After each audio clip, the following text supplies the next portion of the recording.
फ़जर के बाद कौन से काम करें, फ़जर के बाद एक मुसलमान की क्या रूटीन होनी चाहिए, इस पर रोशनी डालें। देखें, हदीस से तो ये बात साबित है कि फ़जर के बाद का वक्त ज़िक्रुल्लाह का वक्त है। आप सल्लल्लाहु अलैहि वसल्लम ने इरशाद फरमाया कि जो शख्स फ़जर की नमाज के बाद उसी जगह जहाँ नमाज पढ़ी है बैठे बैठे अल्लाह का जिक्र करता है, यहाँ तक कि जब सूरज एक नेज़ा बुलंद हो जाता है, इशराक का वक्त दाखिल होता है, 2 रकत पढ़ता है, तो अल्लाह उसको एक हज उम्रे का सवाब अता फरमाते हैं। तो बहुत सारे असलाफ़ इसी पर अमल करते थे कि फ़जर की नमाज के बाद अल्लाह का जिक्र किया करते थे। यहाँ तक फ़ुक़हा ने लिखा है कि फ़जर की नमाज के बाद तिलावत करने से बेहतर है जिक्र करना। तो अगर कोई इस तरह तस्बीहात ना कर सके तो फिर तिलावत कर ले, क्योंकि बहरहाल तिलावत भी एक तरह का अल्लाह का जिक्र ही है। तो ये वक्त जो है ना, जिक्र अस्कार का वक्त है। सबसे बेहतर है जिक्र करे, वो नहीं तो फिर तिलावत करे।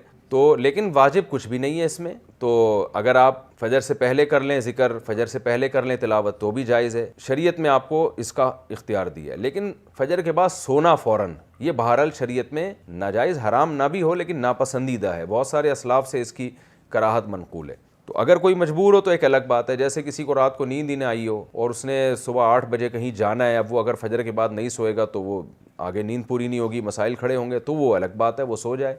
लेकिन नॉर्मली फ़जर के बाद सोने का मामूल बना लेना या बिला ज़रूरत ये काम करना शरीयत में पसंदीदा नहीं है। बहुत सारे असलाफ़ ने इसको नापसंद किया है, क्योंकि मुबारक वक्त है, अल्लाह अल्लाह करने का वक्त है। कुछ नहीं आप करते, एक्सरसाइज कर लें उस वक्त, सुबह वॉक कर लें जाके, अच्छी हवा है, ताज़ा हवा मिलेगी आपको, जॉगिंग कर लें उस वक्त जाके, पूरा दिन आपका अच्छा गुजरेगा। और दूसरी बात, नबी सल्लल्लाहु अलैहि वसल्लम ने फरमाया, बूरिका लि उम्मती फ़ी बुकूरिहा, अल्लाह ताला ने मेरी उम्मत के कामों में बरकत रखी है सुबह के वक्तों में। तो जितने भी काम जो सुबह के वक्त में किए जाएं उसमें अल्लाह ने बरकत बहुत रखी है। तो उसमें एक्सरसाइज भी की जा सकती है, उसमें पढ़ा भी जा सकता है, कारोबार भी किया जा सकता है। लोग कहते हैं हम उस वक्त कारोबार कैसे करें, दुकानें बंद होती हैं। तो भाई कारोबार की प्लानिंग कर रहे हैं उस वक्त बैठ के आप, ठीक है, दुकान ना खोलें, कोई है ही नहीं कस्टमर आपको। कराची में तो आप सुबह अगर बैठेंगे दुकान खोल के, एक बंदा भी नहीं मिलेगा।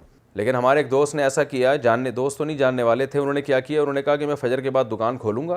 तो ऐलान कर दिया कि जो कस्टमर फ़जर के बाद आएगा खुसूसी डिस्काउंट होगा उनके साथ। तो उसमें लोग इस बहाने जल्दी जल्दी जाने लगे। तो वो उनका इतना रश हो गया कि उनका इस तरह से कारोबार में जो नुकसान हो सकता था उसकी तलाफ़ी इस तरह से हो गई। तो बहुत सारे तरीके, इंसान जब खोपड़ी इस्तेमाल करता है तो तरीके सामने आते हैं, और खोपड़ी इस्तेमाल भी फ़जर के बाद बहुत अच्छे तरीके से हो जाती है।